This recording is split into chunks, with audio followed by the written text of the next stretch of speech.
네, 안녕하십니까, 이상준 목사입니다. What if his people prayed? And those who bear his name would humbly seek his face, yeah,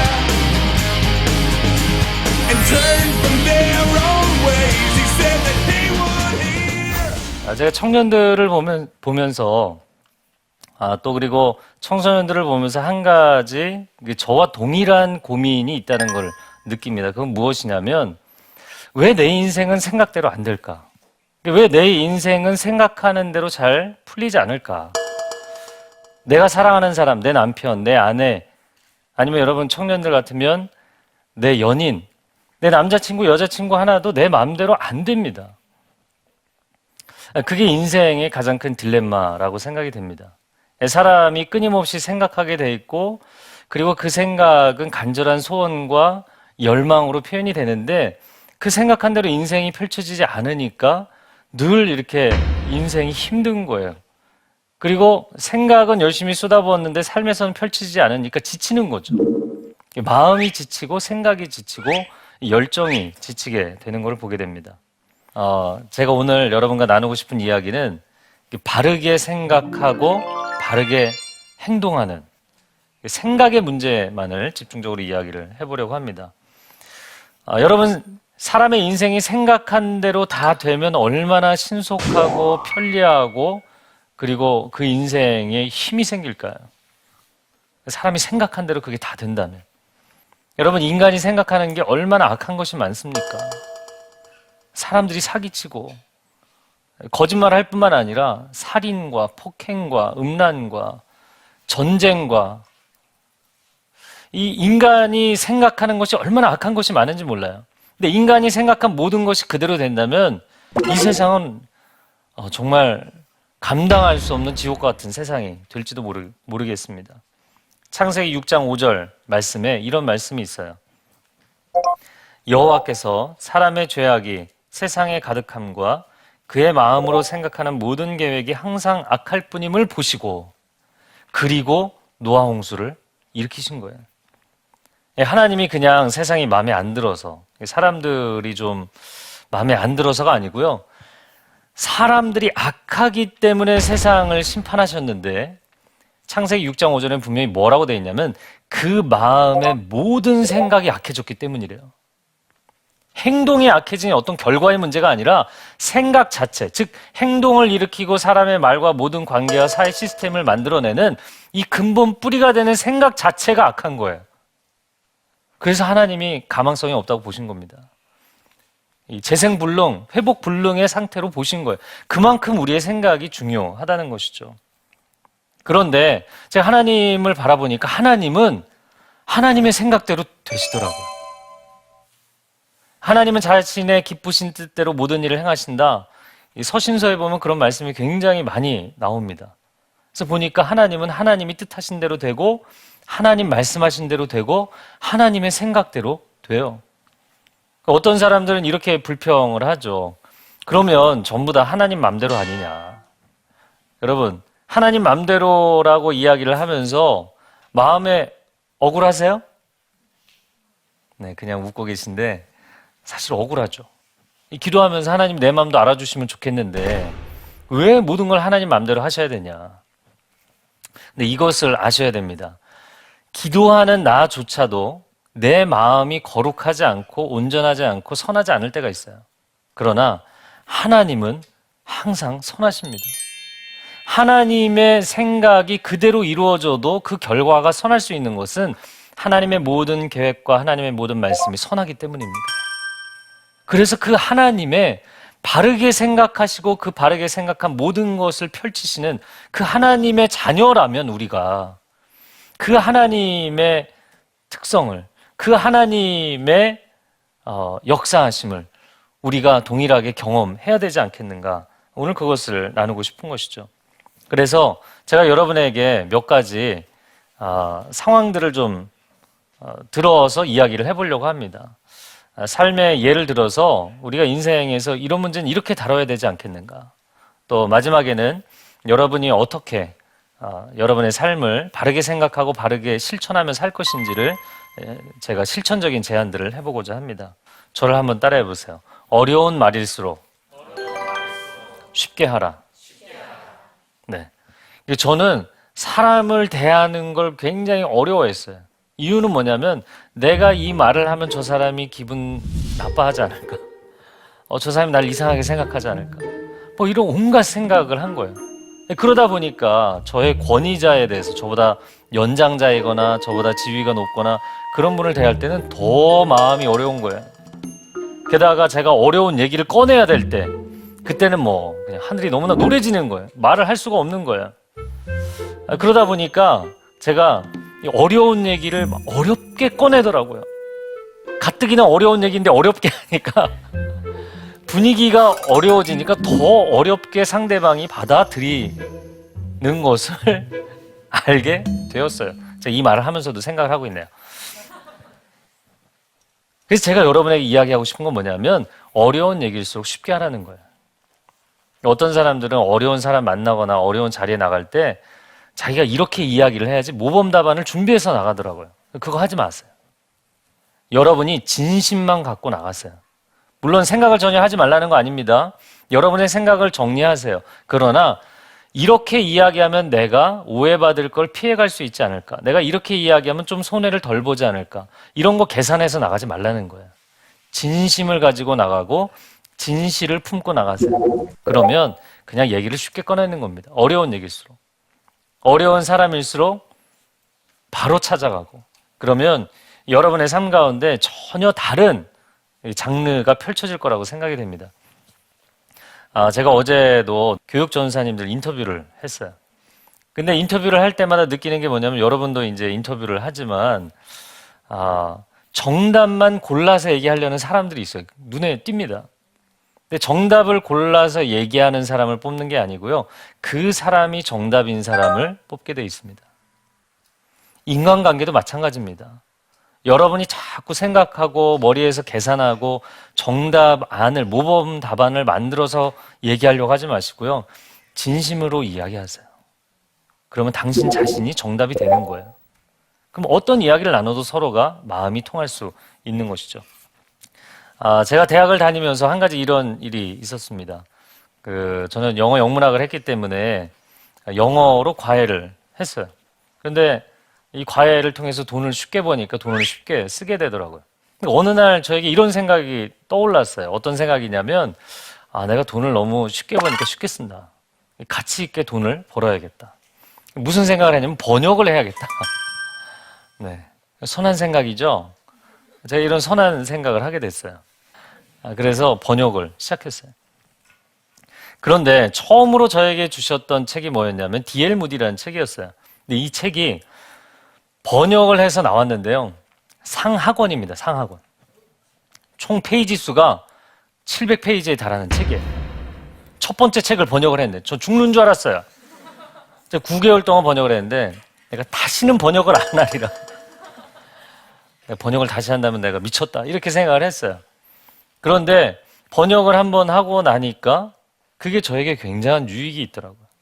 고생은 했지만, 고생스럽지만 보람이 있더라고요. 제가 두 번째, 세 번째 계속 번역을 하게 됐습니다. 그리고 결국에는 제가 최근까지는 17번째 책을 번역을 했습니다. 네, 별로 안 놀라시지만. 그런데 그리고 나서 제가 최근에는 책을 쓰게 되었어요. 여기 읽으신 분도 있겠지만 그래도 너는 아름다운 청년이다. 어느 날 갑자기 하나님이 제가 새벽 예배를 드리고 무릎 꿇고 기도하는데 하늘에서 막 글자가 눈송이처럼 내리는 거예요. 저는 전혀 예상을 못했어요. 근데 그날 아침 하나님께서 책 제목과 목차를 주셨어요. 그리고 나서 한 2주 동안 책 한 30권 분량의 책 제목과 목차들을 주셨어요. 할렐루야. 저는 아직 쓸 책이 많습니다. 근데 제가 돌이켜보면 대학생 때 쉽게 돈 버는 게 편하잖아요. 근데 용돈 필요한 거 쓰는데도 도움이 되고 시간을 세이브하는데도 도움이 되고 그러면 쉽게 지낼 수도 있는데 내 안에 보다 가치 있게 살고 싶다 라는 생각이 든 거예요. 제가 만약에 그때 그 생각을 잡고 따라가지 않았다면 번역하지 않았을 것이고 번역하지 않았다면 책을 쓰는 오늘은 있지 않을 것입니다. 여러분, 여러분의 마음 가운데 하나님이 주시는 중요한 생각이 떠오를 때가 있어요. 그 생각이 어떠한 대가를 치르더라도 하나님이 주신 생각이라면 그것을 붙잡으셔야 합니다.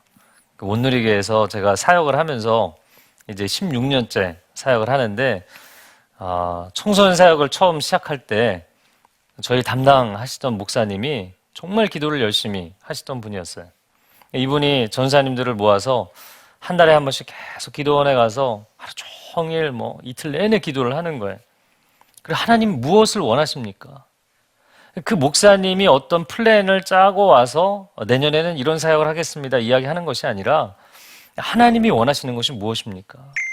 그래서 같이 음성을 듣고 같이 쉐어링을 하고 또 기도하고 또 음성을 듣고 또 나누고 그렇게 해서 하나님이 원하시는 저희의 비전에 대해서 글로 남기고 비전 스테이트먼트를 쓰고 그 일들을 진행을 하기 시작했어요. 그런데 저에게 이 경험이 참으로 귀했던 것은 하나님이 기뻐하시는 것은 반드시 이루어진다라는 걸 체험하게 됐어요. 할렐루야. 네. 그리고 하나님의 꿈은 반드시 이루어지더라고요. 여러분, 제가 여러분에게 이 생각의 훈련, 실천의 훈련에 대해서 몇 가지 실제적인 제안을 이제 하기를 원합니다. 첫 번째는 생각의 0점 조정을 하라입니다. 저를 한번 따라해보세요. 생각의 0점을 조정하라. 사실 이 사격할 때 쓰는 용어인데요. 0점 조정이 안 돼 있으면 전부 타겟에서 빗나가게 되어 있거든요. 왜 하나님 내가 열심히 기도하는데 내 기도는 하나님 응답하지 않으십니까? 근데 가만히 보면 그 사람의 기도 자체가 방향이 틀린 경우가 있어요. 잘못된 기도를 하고 있는 경우가 있어요.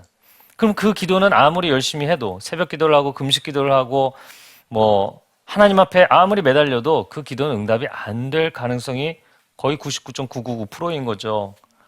응답이 된다면 더 심각한 문제인 거죠. 하나님, 내 인생은 왜 내가 생각하는 대로 안 됩니까? 내가 원하는 대로 왜 안 됩니까? 근데 내 원함과 내 생각 자체가 잘못됐다면 굉장히 심각한 문제죠. 그래서 여러분이 어떻게 0점 조정을 하느냐? 말씀으로 충만하십시오. 성령으로 충만하십시오. 아주 원론적인 이야기인 것 같지만 이것보다 중요한 이야기는 없습니다. 말씀 충만하고 성령 충만하다는 것은 나와 하나님이 이심전심이 되는 단계를 이야기하는 겁니다. 그분이 기뻐하시는 것을 나도 기뻐하고 내가 뭔가를 생각하면 하나님이 야, 그거 좋은 생각이다 말씀해 주시는 것이죠. 이 단계에 여러분이 이르게 되면 물론 이 단계까지 가는 데는 굉장히 오랜 트레이닝도 필요합니다. 그러나 이 단계에 이르면 여러분이 생각하고 계획하는 일들이 굉장히 신속하게 정확하게 이루어져 가는 것들을 보게 될 거예요. 저는 여러분이 그런 다른 차원의 삶을 살게 되기를 축복합니다. 정말 저는 여러분이 이런 삶을 사셨으면 좋겠어요. 그래서 그렇게 하려면 생각의 가라지를 버리십시오. 하나님이 기뻐하시지 않는 생각을 처음부터 차단하셔야 돼요. 그것을 분별할 수 있는 여러분의 마음에 말씀의 기준이 필요하고 성령의 감동을 따라가려는 헌신이 필요합니다. 세 번째는 이것은 특별히 세상을 분별할 때 또 사람과의 관계에서 여러분이 분별할 때 필요한 것인데요. 상대방을 비판하지 말고 분별하세요. 세상을 비판하지 말고 분별을 하세요. 무슨 얘기냐면 세상에 오늘날 문제가 많잖아요. 세상만 문제가 많은 게 아니라 교회에도 문제가 많잖아요. 그런데 크리스찬이기 때문에 나는 교회는 비판하면 안 돼. 그래서 아예 판단 자체를 덮어버리는 사람들이 있어요. 비판하면 여러분과 그 비판을 당하는 사람들이 다 마음이 죽게 돼 있습니다. 그러나 분별하지 않으면 회복은 일어나지 않아요. 무엇이 옳고 그른지 그 자체를 분별하지 않으면 회복은 불가능합니다. 저는 여러분이 분별력을 갖게 되기를 바랍니다. 건전한 분별력. 부정적인 비판은 하지 않지만, 비판과 비난에 빠지진 않지만 건강한 분별력을 갖는 연습을 하시는 것 매우 중요합니다. 또 한 가지, 통전적인 관점을 가지라. 저를 한번 따라해보세요. 통전적인 관점을 가지라. 네, 이거 무슨 얘기냐면 여러분이 인생에서 전혀 예상치 못했던 불의의 사건이나 사고를 경험하면 사람들이 즉각적 반응을 일으키는 게 있어요. 그게 뭐냐면 난 안 돼. 어차피 내 인생은 이렇게 안 되는 거야. 머피의 법칙 뭐 이런 거죠. 나는 계속 안 되는 일만 일어나. 내지는 하나님 날 사랑하시지 않는 것 같아. 하나님 날 안 도와주셔. 이렇게 편향된 생각을 합니다. 또 어떤 사람은 이렇게 생각합니다. 내 인생은 사단이 끊임없이 쫓아다니면서 날 괴롭히는 것 같아. 나는 그 사단의 영적 공격에서 벗어날 수 없어. 이런 생각들을 합니다. 근데 이 세 가지 생각이 다 일리가 있으면서도 한쪽에만 빠지면 편향이 되는 거예요. 가령 이런 겁니다. 제가 그 4년 전에 캐나다 밴쿠버에서 사역하다 한국 왔을 때 11월 달에 전주대에 가서 중요한 집회를 하게 돼 있었어요. 그런데 그 집회 일주일 전에 오른쪽 발목이 꺾여서 인대가 끊어졌어요. 그래서 인대를 다시 붙이는 수술을 하고 뭐 이제 목발을 짚고 쩔룩거리면 다닌 거죠. 이럴 때 사람들이 제가 방금 말씀드렸던 세 가지로 생각을 한다는 거예요. 그런데 이 세 가지 모두의 앵글, 모두의 관점을 다 생각하셔야 됩니다. 무엇이냐면 첫 번째는 이것이죠. 제가 그냥 다친 게 아니라 축구를 하다 다쳤는데 전날 잠을 거의 안 자고 몸도 안 풀고 들어가서 축구를 하다 다쳤어요. 즉 이 사건은 저의 부주의함 때문에 생긴 것이죠. 그러니까 첫 번째 원인은 제가 제공을 한 거예요. 그러나 이런 부정적인 사건이 그냥 일어나진 않거든요. 중요한 집회를 앞두고 분명히 사단이 공격하고 싶은 게 있죠.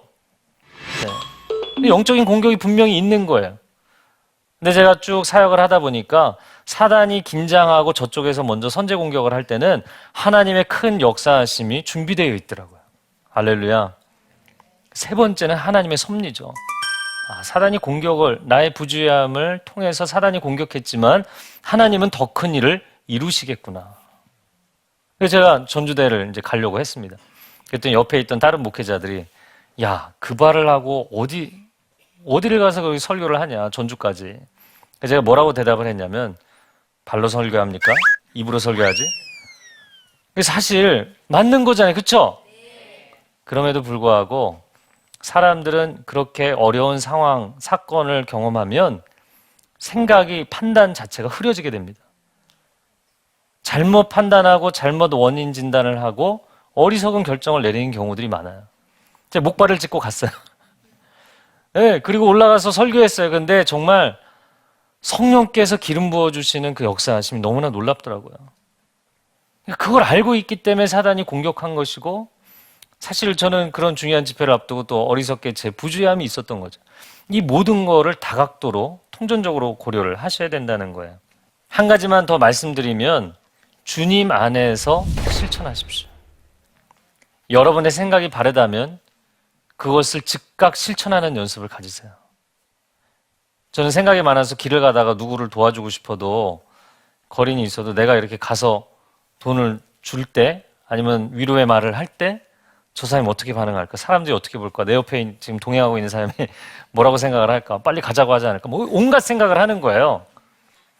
근데 지금은 하나님이 내 마음에 어떤 생각을 주시면 그 생각이 하나님이 기뻐하시는 생각이라면 바로 실천합니다. 생각이 많은 사람들 바로 실천하는 연습을 하십시오. 오늘날 이 시대의 문화가 너무나 TV와 게임과 인터넷과 엔터테인먼트가 많아서 생각할 수 없게 만드는 시대가 되어버렸어요. 저는 이게 참 안타깝습니다. 여러분 말씀을 묵상하십시오. 기도 가운데 하나님의 뜻을 분별하십시오. 삶 가운데 하나님이 기뻐하신다면 과감하게 실천하세요. 여러분의 인생 가운데 하나님이 주시는 능력이 충만해져서 정말 아름다운 인생을 산다는 것이 무엇인지를 깨닫게 될 줄로 믿습니다. 네, 감사합니다.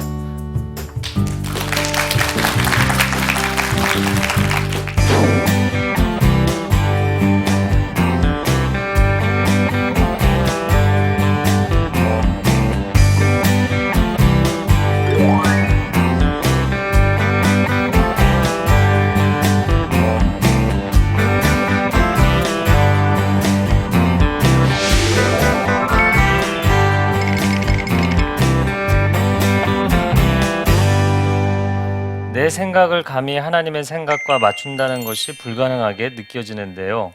하나님과 생각에 조정을 하려고 노력하다 보면 자연스러운 제 욕구와 감정을 억누르게 되는 건 아닐까요? 이걸 뭐라고 표현을 해야 될까요? 이 하나님과 나의 생각을 서로 테이블에 앉아서 조정을 한다 생각을 하면 안 되고요. 내 생각이 하나님의 생각에 맞춰지는 튜닝을 하는 겁니다. 하나님은 하나님의 생각이 나 때문에 바뀌시나요? 바뀌시지 않죠. 그분의 생각에 나의 생각을 맞춰가는 훈련을 하는 겁니다. 만약 축구로 이야기를 하자면, 제가 축구를 좋아해서 축구로 이야기를 하자면 이 경기의 룰을 내가 원하는 대로 조정할 수는 없죠. 어떤 때는 발로 차고 어떤 때는 손으로 들고 뛸 수도 있게 조정할 수는 없잖아요. 결국에는 그 게임의 법칙을 내가 따라가야 되는 겁니다. 그런데 아마추어와 프로의 차이는 뭔가요? 아마추어는 그 룰을 따라가려고 하니까 이 힘든 거예요. 내가 자연스럽게 막 하고 싶은 것, 내가 자연스러운 건 들고 뛰는 건데. 무슨 얘기인지 아시겠어요? 그래서 하나님과 나의 생각을 맞춰간다는 게 굉장히 불가능하게 느껴진다. 그런 시작 단계에서는 그렇습니다. 누구나 그렇습니다. 그러나 여러분이 정말 말씀이 내 안에 충만해지면 그것이 익숙해져 가는 단계에 이르게 될 거라고 생각을 합니다. 또 이런 질문이 있습니다. 세상 사람들은 잘 되고 믿는 사람으로서 세상 사람에 비해 뒤처질 때 어떻게 해야 할까요? 네. 이분은 믿는 사람으로서 본인이 세상 사람보다 뒤처진다는 생각이 있으신지 모르겠어요. 아마도 그런 생각을 하시는 분이 아닐까 싶어요. 누가 질문하시는지 모르겠지만. 그러나 내가 세상 사람보다 뒤처질 때 어떻게 해야 되느냐 이렇게 질문했는데 내가 왜 뒤처진다고 생각하느냐부터 확인하셔야 돼요. 어떤 포인트에서, 어떤 이유 때문에. 남들은 좋은 대학을 갔는데, 좋은 직장을 갔는데, 남들은 결혼을 잘했는데, 이런 문제 때문인가? 결국에는 내가 세상 사람보다 뒤처졌다는 그 판단 기준 자체가 비블리컬하지 않은, 성경적이지 않은, 즉 하나님의 관점과는 다른 세상적인 가치 판단 기준에 따라서 한 것이 아닌가. 그렇다면 그거부터 재조정을 하셔야 된다고 생각합니다. 또 이런 질문이 있습니다. 하나님이 마음에 주시는 바른 생각이 바로 실천하기 어렵거나 힘든 경우에는 어떻게 하나요? 간단한 답을 드리겠는데 기다리세요. 기다리는데 포기하지 마세요. 이게 굉장히 힘든 일이고요. 사실은 고수가 되는 길입니다. 하나님이 기뻐하시는데 당장 실천할 수 없는 경우에는 어떻게 하느냐? 사람들이 이때 어떻게 생각하죠? 하나님이 원래 그렇게 얘기하신 게 아니었는데 내가 그렇게 착각을 했나 봐. 이런 생각을 합니다. 이 비전이 내 비전이 아닌가 봐. 아니면 하나님 잘못 말씀하셨나? 아니면 하나님이 말씀하시긴 했는데 감당할 능력이 없으신가? 뭐 이런 말도 안 되는 생각들을 하게 되죠. 예를 들어드리면 다윗 같은 케이스입니다. 하나님이 다윗에게 기름을 부으셨어요. 왕이 되기를 원하시나요? 빨리 대답하세요. 그렇죠? 이거 뭐 갈등의 여지가 없잖아요. 그런데 사울이 그를 죽이려고 쫓아다니니까 10여 년을 도망다녔어요. 그러면 당장 하나님의 뜻이, 하나님이 주신 바른 생각이 바로 실천하기 어려운 상황이죠. 그럼 어떻게 하냔 말이죠. 그럼 왕이 되는 것을 포기하느냐? 그거는 겸손이 아니에요.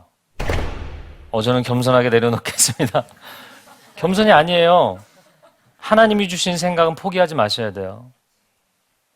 그러나 기다리셔야 돼요. 그것이 여러분이 하나님의 뜻을 이루어가는 인생을 살아가는 데 있어서 사실은 굉장히 난제이면서도 여러분의 내공을 키워줄 수 있는 케이스다. 이렇게 생각이 됩니다.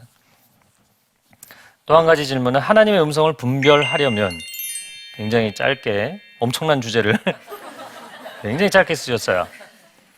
하나님의 음성을 분별하려면, 아주 쉽게 말씀드리자면 여러분 안에 이미 그 음성이 있어야 돼요. 가령 이런 것이죠. 제가 결혼해서 저희 아내가 처음 임신했을 때 깜짝 놀랐어요. 거리를 나가보니까 전부 임신한 사람들이 왜 이렇게 많은 거예요? 전에는 안 보였어요. 첫 아이를 낳고 아이를 안고 다니다 보니까 아이를 안고 다니는 부부가 얼마나 많은지 모르겠어요. 사람은 보이는 것을 보는 것이 아니라 자기가 보는 것이 보이는 것입니다. 내 안에 말씀이 있어야만 말씀이 보이게 돼 있고 음성이 들리게 돼 있어요. 그것이 말씀 충만, 성령 충만입니다. 여러분 안에 하나님의 말씀이 신비에 새겨지는, 그리고 성령의 감동하심으로 담겨져 있는 상태가 되면 하나님의 음성은 굉장히 쉽게 분별이 될 것입니다. 마지막 질문. 어떤 문제를 분별하고 판단하다 보면 잘못된 부분에 대해서는 당연히 비판해야 하는 것 아닌가요? 옳지 않은 일에 대해서도 비판을 해서는 안 되나요? 아까 얘기했죠? 비판하지 말고 뭘 하라고요? 분별을 하십시오. 비판과 비난과 더불어서 당신의 인생과 당신의 영혼 자체도 어두워지는 것은 하나님 원하시는 것이 아닙니다. 다윗이 사울을 비난하지 않았습니다. 다윗이 사울을 비판하지 않았습니다. 그를 불쌍히 여겼고 긍휼히 여겼고 그리고 그를 위해서 기도했습니다. 그랬기 때문에 다윗이 훌륭한 인물이 되었고 시대를 바꿀 수 있었던 것이죠. 네, 이제 여러분의 질문에 다 답을 해드렸는데요. 오늘 좀 도움이 되셨나요? 네. 오늘 이 강의를 통해서 여러분의 삶 가운데 아주 작은 변화가 시작되기를 바랍니다. 생각이 변하면 여러분의 언어와 행동이 변할 것이고 여러분의 인생이 완전히 새로워질 것입니다. 하나님의 능력을 여러분의 생각의 영역에서 그리고 여러분의 삶의 영역에서 체험하게 되기를 축복합니다. 네, 여러분 오늘 너무 반가웠고요. 이상준 목사였습니다. 부르심을 어떻게 확인하는가? 과연 내가 뭘 해야 될까? 내가 뭘 하며 사는 것이 내 인생에 진정한 의미가 있을까? 하나님도 기뻐하시고 나도 기쁘고 세상도 함께 기뻐할 수 있는, 과연 그러한 최적의 지점이 어느 지점입니까? 저 사람은 카리스마가 있다. 뭔가 그 사람에게서 비범한 기질이 느껴지는 거죠. 그러면 그 사람만이 갖는 그런 비범함이 어디서 나오는 것이냐?